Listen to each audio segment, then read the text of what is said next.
គ្រាល់តែឃើញទេសភាពជាមួយនឹង background ភ្នំខាងក្រោយហើយជាមួយនឹងបឹងហ្នឹងបងប្អូនប្រហែលជាស្គាល់ហើយ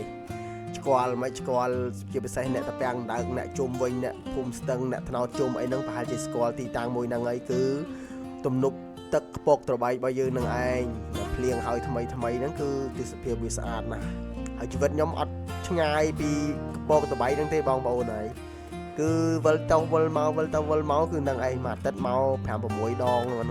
បងអង្គុយលេងជិលអ្នកទាំងអស់គ្នាតែម្នាក់ឯងមិត្តភក្តិគេសិនអ្នករវល់អស់អញ្ចឹងយើងម្នាក់ឯងក៏ទៅបានដែរមកអង្គុយលេងអញ្ចឹងទៅជិលជិះម៉ូតូមកយើងធ្វើវីដេអូលេងអញ្ចឹងចែកជូនឲ្យគ្នាយើងមើលហ្នឹងព្រោះអីកន្លែងហ្នឹងវាជិលមែនបងប្អូនជិលអញ្ចឹងហើយមានបងប្អូនយើងមកលេងច្រើនពេលល្ងាចឡើងអីចឹងទៅទេសភាពអីវិញវាខាងស្អាតណាស់យើងបើចាំទៅលេងដល់ខេត្តផ្សេងក៏បានដែរតែខេត្តយើងនឹងឯងមិនខ្វះទីកន្លែងដើរលេងហើយជុំវិញផ្ទះហ្នឹងបងប្អូនអើយជាពិសេសបើអ្នកចូលចិត្តឈៀលល្ងាចឡើងអីស្ងប់ស្ងាត់អីអាចមកអង្គុយលេងកន្លែងតពកតបែកយើងហ្នឹងហើយអធិស្ឋានគ្នាយើងខ្ញុំនៅតែឃើញមានបងប្អូនយើងចោលសម្រាមប្រទេសផ្ដាស់ហើយខ្ញុំគ្មានពេលរើសសម្រាមឲ្យទេបងប្អូនអើយខ្ញុំបានតែមកជួយនិយាយជួយអីទេបើថាឲ្យខ្ញុំជួយរើសសម្រាមដែលអ្នកទាំងអស់គ្នាបោះចោលខ្ញុំមិនអត់មានពេលទៅទេបងប្អូនខ្ញុំអង្គុយលេងមួយផ្លែតហើយខ្ញុំបកទៅវិញអញ្ចឹងនៅពេលដែលមកហើយគឺខ្ញុំរៀបចំឲ្យវាយអវ៉ាន់ដាក់តុកដាក់អីហ្នឹងខ្ញុំទៅវិញហ្នឹងខ្ញុំក៏ប្រមូលសម្រាមទៅវិញអញ្ចឹងទៅសម្រាប់បងប្អូនយើងខ្ញុំអត់ដឹងថាមិនដែរបងប្អូនយើងតែងតែ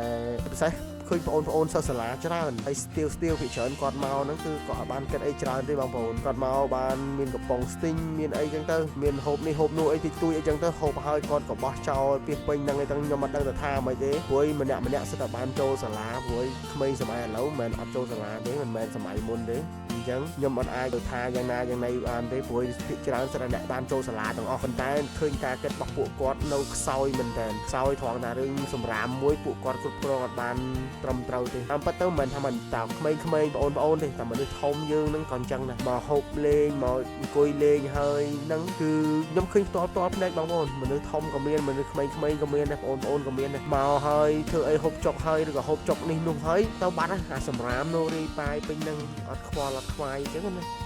ហើយនៅពេលដែលលែងខ្វល់លែងខ្វាយអញ្ចឹងធ្វើឲ្យទីតាំងកន្លែងដែលយើងស្អាតកន្លែងដែលយើងមកអង្គុយលេងរដងហ្នឹងមកដល់ឃើញ